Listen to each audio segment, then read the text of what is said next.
team because we're not scoring those chances we should. And if we did, it probably would impact on bad results.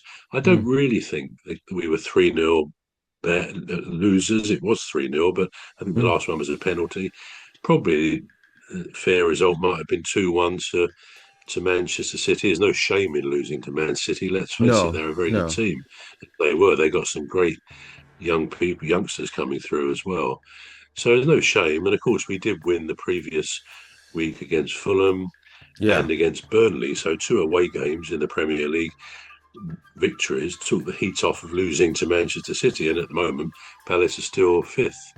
And I think there's four teams now on 26 points. Palace are the top of those four teams in fifth Mm. position. The fifth team, one goal difference less, is a certain Manchester United, so they've Yeah. got 26 as well. If they Yeah. won the other night, they would have gone above Palace, but we may talk about that game against Bournemouth because that was quite a spectacle to watch. I don't It know whether you was. saw it. It was. Yeah. I did What an see it. unusual score. I 4-4. What a know. game it was. Yeah. Incredible game to watch. So, Yeah. yeah, so Palace are not, they're in a good position. But as we often say, I mean, my boy Paul, he does a podcast most weeks. They do it every week, but he's not always on it. So Mm. they do that, and he did it Monday night. Monday night about the game on Sunday. And they express on there. There's four or five of them, and they express this frustration that we're Mm. not scoring our goals. We're missing too many chances. Everyone misses some, but we're Mm. missing too many. And they calculated that if we'd taken just a percentage of those chances, we could possibly be second or third in the division Yeah. because the defence is functioning well. I think we've conceded the fewest goals. I might be wrong on that now, but that was a recent statistic. And we got the best away record of the whole Premier League in Mm. terms of victories.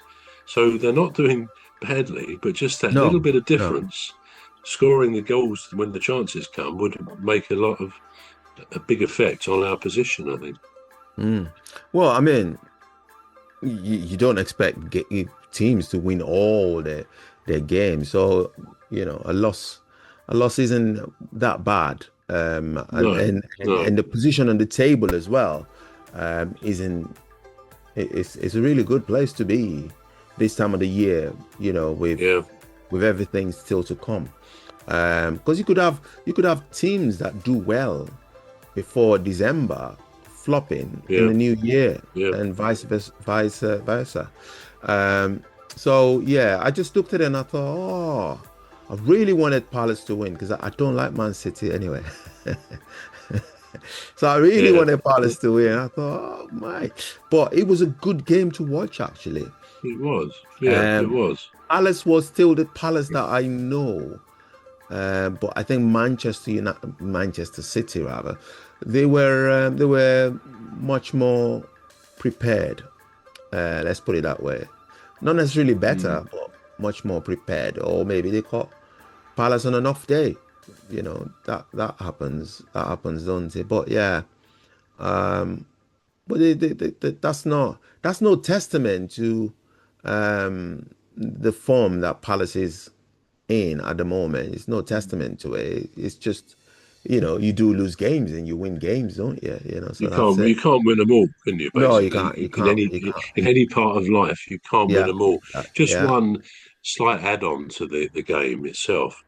I always like to think about or talk about the little bits which often get missed, because it's not actually on the subject of the game itself. But there was a Manchester City fan who was there on Sunday, and I noticed, and it was well noticed by other Palace fans. He put I think it was a tweet, a post on X on Sunday night or the following day, and he said, "I'm."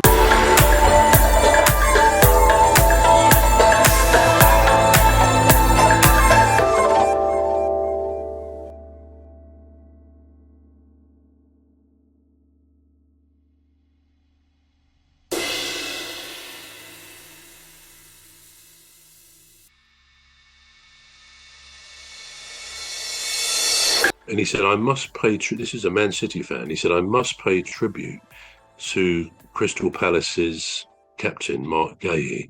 He Mm. said, because a number of us were outside waiting for the players to come out and go to their coaches or their cards.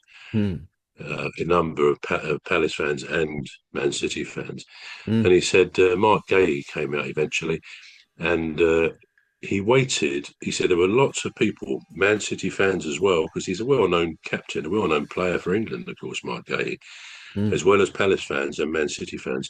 He said, and you know what? He said he waited till every single one had had their selfie with him and signing as well. And Wow. and this guy said this was incredible to see this brilliant footballer who didn't want to let anybody down, and he Mm, was there quite a long time as a result.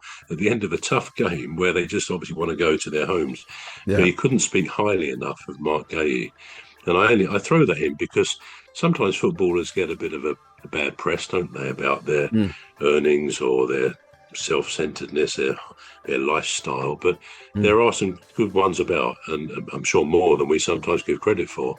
Yeah. And of course, I know he does a lot of work, does Mark, for charity and things like that. So yeah, good to get something like that from an opposition fan. That really counts, I think. So yes, Mark Gay, who we're likely to lose, if not in January, then almost certainly next summer. Mm, But yeah, good luck to him. I think most Palace fans feel that he deserves, probably a higher salary than he gets and a mm. bigger club, and he serves Palace brilliantly. So Yeah. well done to Mark Gay. Yeah. I mean, it's a really, it's a, it's an all-round nice bloke, isn't it? It's Absolutely. just, you can't get any nicer than that. Yeah. So I was just gonna say the manager that was linked to Palace was the Getafe manager, and Yeah. Jose Bordalas. I've never heard of him, but yeah, I've No, I haven't. never heard of the club either. I don't know where that club is. It's But anyway, not encouraging, is it? Not encouraging no, at all. It's not no, exactly Barcelona, is it? no, no. Yeah. Now, Bruno Fernandes. There's quite a lot that was that was said about him, and himself said a few things about his position at the club, his what he's feeling really being at Manchester United. And the first one that I was going to read is he said, "I feel lately that I'm on a tightrope." This is Bruno Fernandes. Now, I don't get that. I don't get that. When I say I don't get that,